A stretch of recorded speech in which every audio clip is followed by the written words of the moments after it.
Hari ini saya nak share, pernah tak korang tersalah transfer ke akaun orang lain ataupun duit hilang daripada bank? Saya tengok sekarang banyak sangat kes. Okey, saya share daripada pengalaman saya sendiri. Okey, benda ni jadi tahun lepas kat saya tapi saya lupa nak share dengan kawan-kawan. Okey, apa yang saya alami adalah saya tersalah transfer. Yang tu kita faham lah. Sebab kecuaian kita, tapi kita tak boleh mengalah jugalah sebabnya kita dah beri kepercayaan kat bank. Lepas tu sebagai manusia biasa normal kita ada kesalahan dan bank sepatutnya tengoklah berapa kali kita dah salah, kena kaji benda macam tu. Kalau first time tersalah, at least dia consider lah kan. Ceritanya macam ni, saya sepatutnya saya transfer ke business partner saya, tapi saya tersalah transfer ke orang lain. Okay, nama dia sama, cuma bin je lain. Contoh Ali bin Abdullah, yang ni Ali bin Abu. Lepas tu nombor kat belakang dia silap digit, satu digit je ke saya tak ingat dah. Memang sama, saya pun tak perasan bila saya transfer. Saya dah successful, saya tengok. Lepas tu business partner saya bagi tahu yang duit tak masuk. Barulah saya check. Okey, bila saya check memang betul lah tersalah transfer. First step saya call center dia. Okey, call center dia kata tak boleh, kena pergi cawangan yang cik buka akaun untuk buat laporan. Nasib baik lah masa tu akaun yang saya buka tu dekat. Kalau awak duduk Kuala Lumpur, buka akaun kat Kelantan, memang awak kena balik Kelantan lah. Yang tu pun saya tak boleh nak brain kenapa ada apa orang kata, ada peraturan macam tu. Bank-bank Malaysia ni apply benda-benda macam tu. Sedangkan sepatutnya memudahkan orang lah. Kita dah tahun keberapa dah ni, takkanlah kita buka akaun kecil-kecil dulu, darjah 6, tingkatan 1 apa semua dekat Kelantan. Lepas tu sekarang kita berhijrah di Kuala Lumpur. Tiba-tiba ada masalah macam ni, dia suruh balik Kelantan. Saya tak tahu, itu bank lah. Kalau boleh bank buat sesuatu lah kan. Kesian orang. Macam saya, nasib baik lah cawangan terdekat akaun company saya tu saya register dekat dekat lah dengan rumah saya. Okay, lepas tu saya pergi buat laporan. Ayat pertama yang keluar daripada pegawai bank tu, duit kita dah tak boleh buat apa. Ayat dia. Okeylah, tak apa. Saya tanya, kenapa tak boleh buat apa-apa? Ni memang kecuaian awak sendiri. Macam awak kata within rela hati transfer. Kalau saya rela hati, saya tak datang buat laporan. Sekarang dia. Dia kata, tak payah mengharap lah. First, saya rasa pegawai tu tak ada manner, tak ada courtesy. At least ni orang muda macam saya. Kalau orang tua-tua dia cakap macam tu, orang yang betul-betul ada duit banyak tu je, tapi dia tersalah transfer. Saya rasa tak mustahil dalam Malaysia ni ramai orang alami benda yang sama. Kedua, dia acuh tak acuh. Dia layan tak layan. Dia bagi dia, masa tu saya jumlah amount yang saya tersalah transfer 2,800 lebih dekat 3,000. Dia pandang duit kita 2,800 tu macam RM2. Dia jangan harap lah dik, cara dia. Saya kata okey, tak apa, at least puan cuba dulu. Okey, kita boleh try, nanti kita call. Okey lah, saya pun balik. Saya balik, saya tunggu, tak ada orang call. Okey, tak apa, sabar hari pertama. Hari kedua, saya call bank saya nak follow up. Tak ada action. Hari ketiga, saya call, ada orang pick up. Lepas tu dia kata dia akan check. Hari keempat, saya call, orang tu cuti. Lepas tu dia tak pass kat siapa-siapa. Lepas tu saya dah tahap kesabaran tu nipis dah sikit. Saya pun tak kata tak boleh jadi ni. Saya pun hantar email ke Bank Negara. Saya hantar email ke Bank Negara. Saya ceritalah macam ni. Tuk-tuk petang tu. Sebelum tu pegawai Bank Negara tu dah call. Dia tanya kronologi macam mana. Saya cerita lah. Saya fahamlah kesuaian saya. Tapi at least sebagai staff bank, dia cuba sesuatu. Ni tak. Dia macam tak nak ambil tahulah cara dia tu. Okay, lepas tu pegawai Bank Negara tu dia kata akan refer lah cawangan bank tersebut. Tuk-tuk petang tu terus call lah. Gelabah lah ni. Puan, saya dah cuba call owner account tu. Tapi dia tak angkat. Bla bla bla. Saya akan cuba lagi. Bagi saya tempoh. Okey, tak apa. Saya bagi tempoh. Dia kata minggu depan. Tunggu. Seminggu berlalu. Saya tak ada apa-apa lagi update. Lepas tu, saya pun ni lah call dia apa semua. Saya cakap dengan dia, saya nak latest info lah untuk saya ambil next action. Kalau memang betul daripada bank tak boleh nak buat apa, saya akan usaha cara lain. Lepas tu dia cakap, terpulanglah pada puan. Selalu sebab ini sebenarnya macam tak ada harapan lah, macam tu ayat dia. Ayat dia memang menyakitkan hati. Saya cakap dengan dia, tak apa, cik tak boleh nak buat apa daripada bahagian cik. Saya akan cuba cara lain. Sebab saya ada baca benda ni. Bila jadi benda ni kat kita, kita akan usaha untuk cari info, kita akan baca. Lepas tu saya cerita dengan dia, sepatutnya kita boleh buat macam ni. Lepas tu pegawai bank tersebut respon kat saya, oh ya ke puan? Saya rasa nak tergelak lah masa tu. Sebabnya saya sebagai orang awam yang tak tahu apa-apa tentang banking, dalam masa 7 hari saya boleh cari info yang boleh buat tindakan macam ni. Tapi dia yang bertahun-tahun dah bekerja sebagai pegawai bank tak tahu ataupun buat tak tahu. Itu yang saya geram. Korang kalau jadi macam ni kat korang, korang jangan terima bulat-bulat apa yang pegawai bank cakap. Saya bukan nak salahkan pegawai bank tersebut. Mungkinlah dia hadapi banyak situasi macam ni dan dia malas nak ambil tahu ke apa. Tak semua. Ni saya tak bernasib baik jumpa dengan pegawai bank yang kata acuh tak acuh lah. Tu jadi kat saya. Kalau jadi, bayangkan jadi kat orang tua, dekat siapa-siapa yang tak tahu tentang benda ni apa semua kan. Kena reda je lah.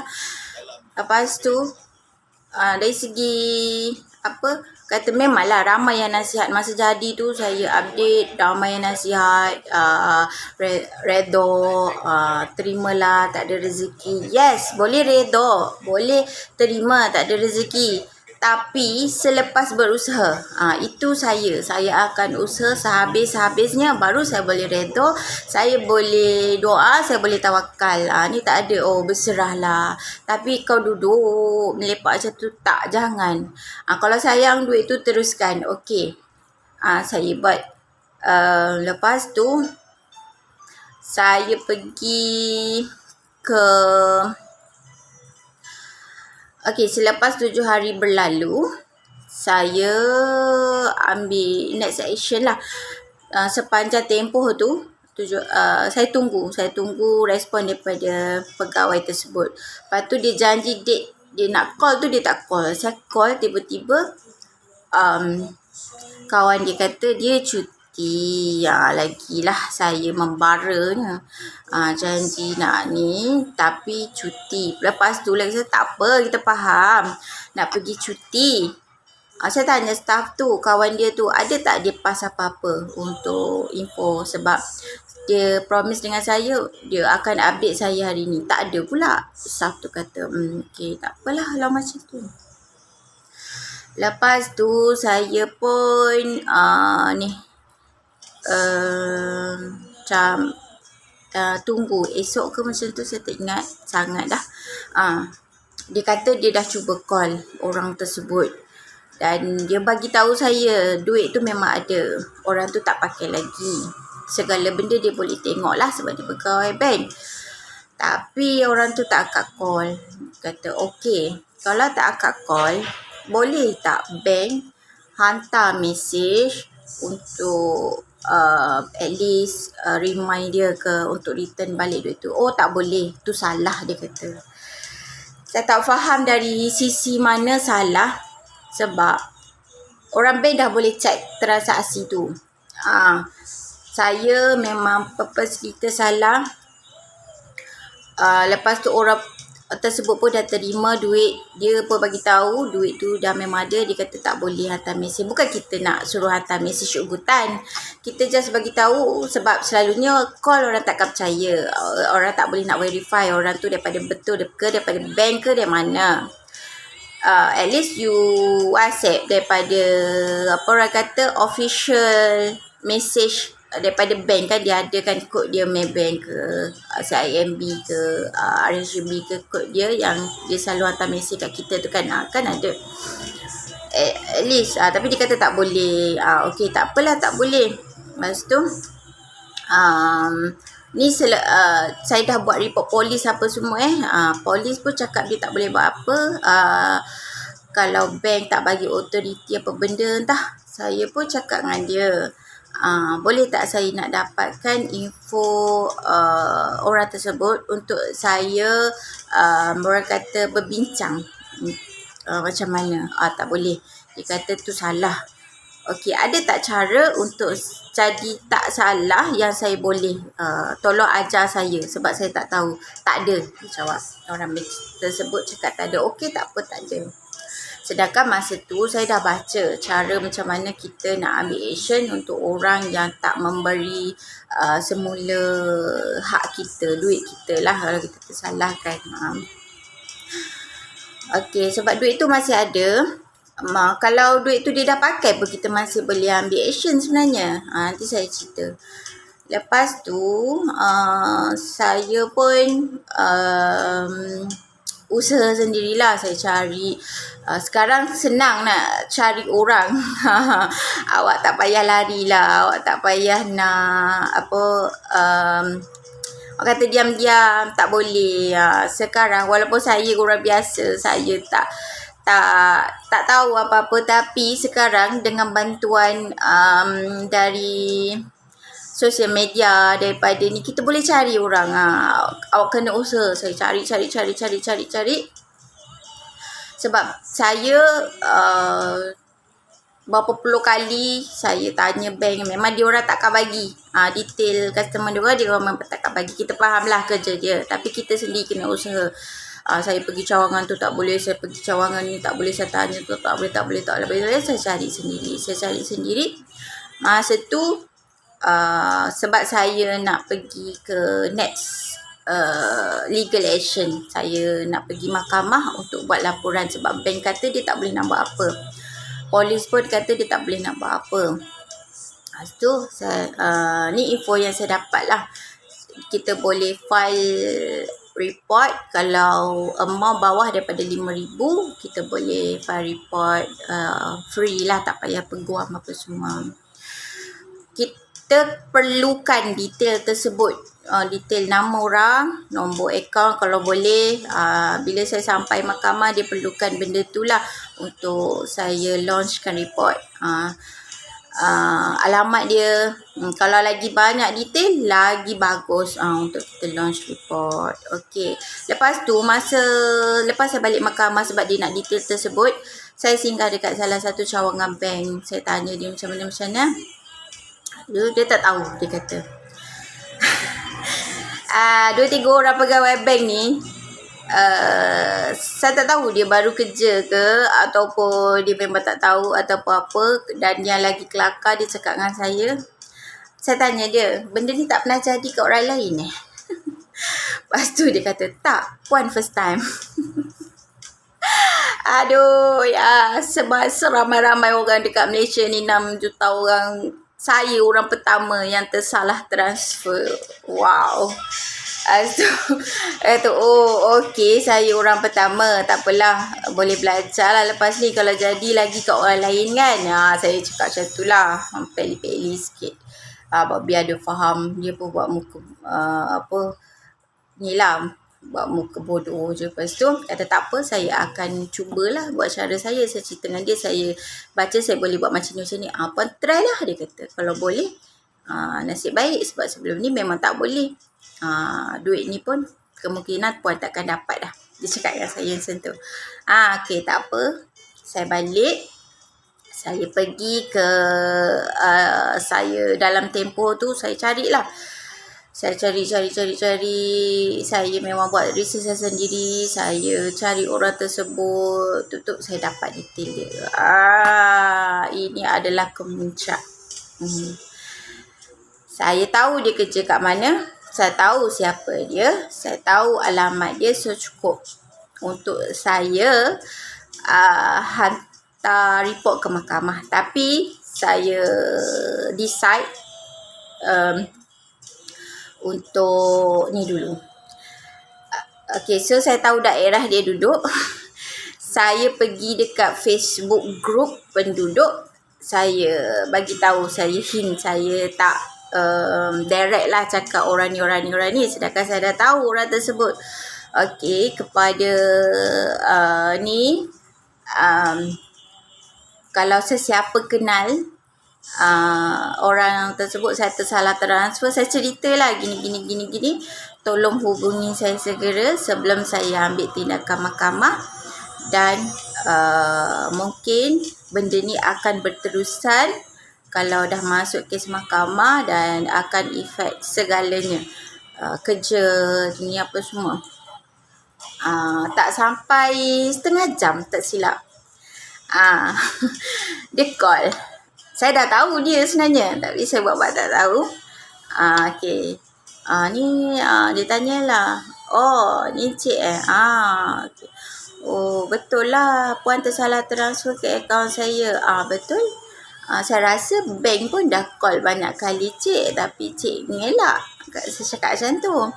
Oh, saya tak tahu gini-gini. Saya ingatkan apa scam. Okay, tak apalah. Benda dah lepas, kita settle dengan cara elok. Saya nak settle dengan cara elok. Saya tak nak benda ni berpanjangan. So, kalau boleh, kita selesaikan hari ni lah.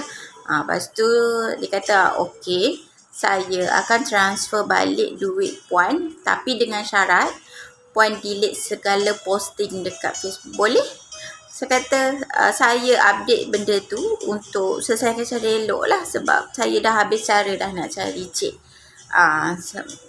Bank call pun cik tak layan. Itu cara terakhir. Kalau cik pulangkan duit saya, kita settle cara baik. Saya pun delete segala posting. Saya pergi tarik balik report saya. Saya pergi clear balik nama cik dekat mahkamah. Report saya dekat mahkamah, segala benda. Saya just nak duit saya je. Saya tak nak benda ni panjang. Saya pun susah. Kalau panjang, cik pun susah, saya susah, dua-dua susah. Kita akan turun naik mahkamah apa semua. Tak apa. Okay, selepas tu, dalam berapa minit je lah dia transfer balik duit saya. Alhamdulillah, benda dah settle. Saya pun dalam hari yang sama, saya buat apa yang saya promise. Saya pergi tarik balik report dekat balai polis. Saya pergi clear habis segala benda lah. Okay. Summary-nya, kalau contoh orang bank cakap apa-apa tak boleh, lagi-lagi lah duit hilang sendiri dalam bank. Kalau bank cakap tak boleh buat apa, you fight. Jangan duduk diam, jangan reda, jangan hari-hari berdoa je, tak. Dia semua tu dengan usaha dulu.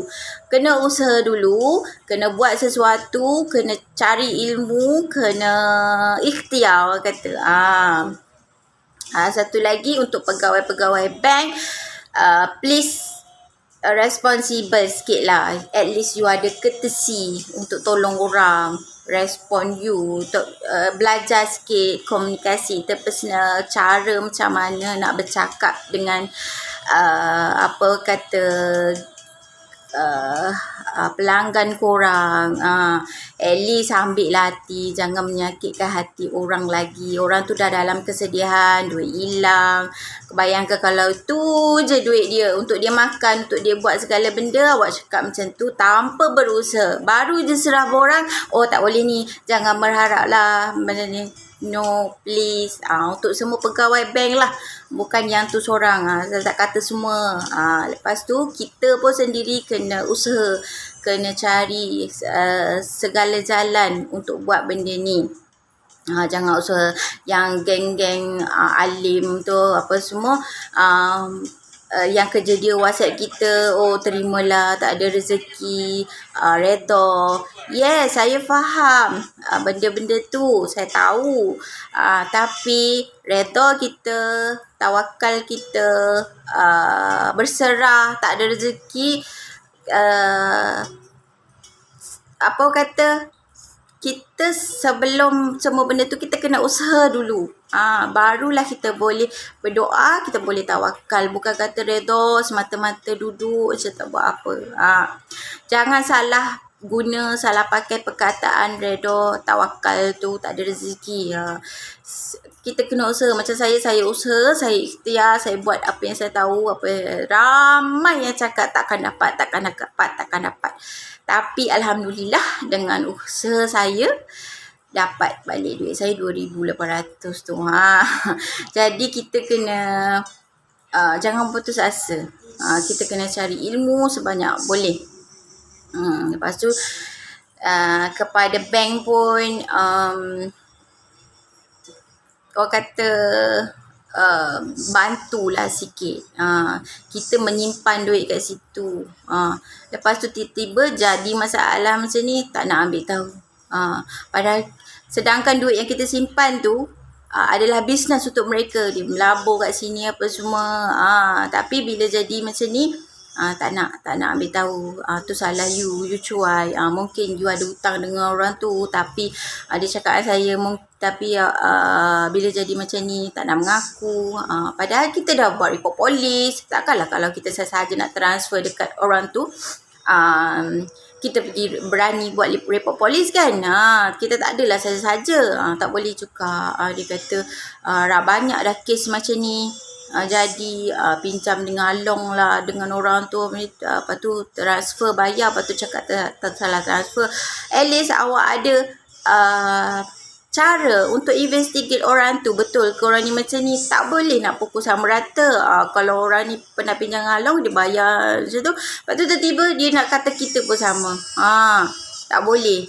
Kena buat sesuatu lah. Itu saya jadi kat saya tak tahu jadi kat orang lain. Tapi dia cakap dengan saya adalah orang pertama. Dekat Malaysia ni saya orang pertama yang jadi macam tu. Okey lah, itu sahaja. Nanti lain kali kalau duit korang hilang, korang tersalah transfer, cuba buat sesuatu. At least video ni bagi manfaat bagi korang. Bye.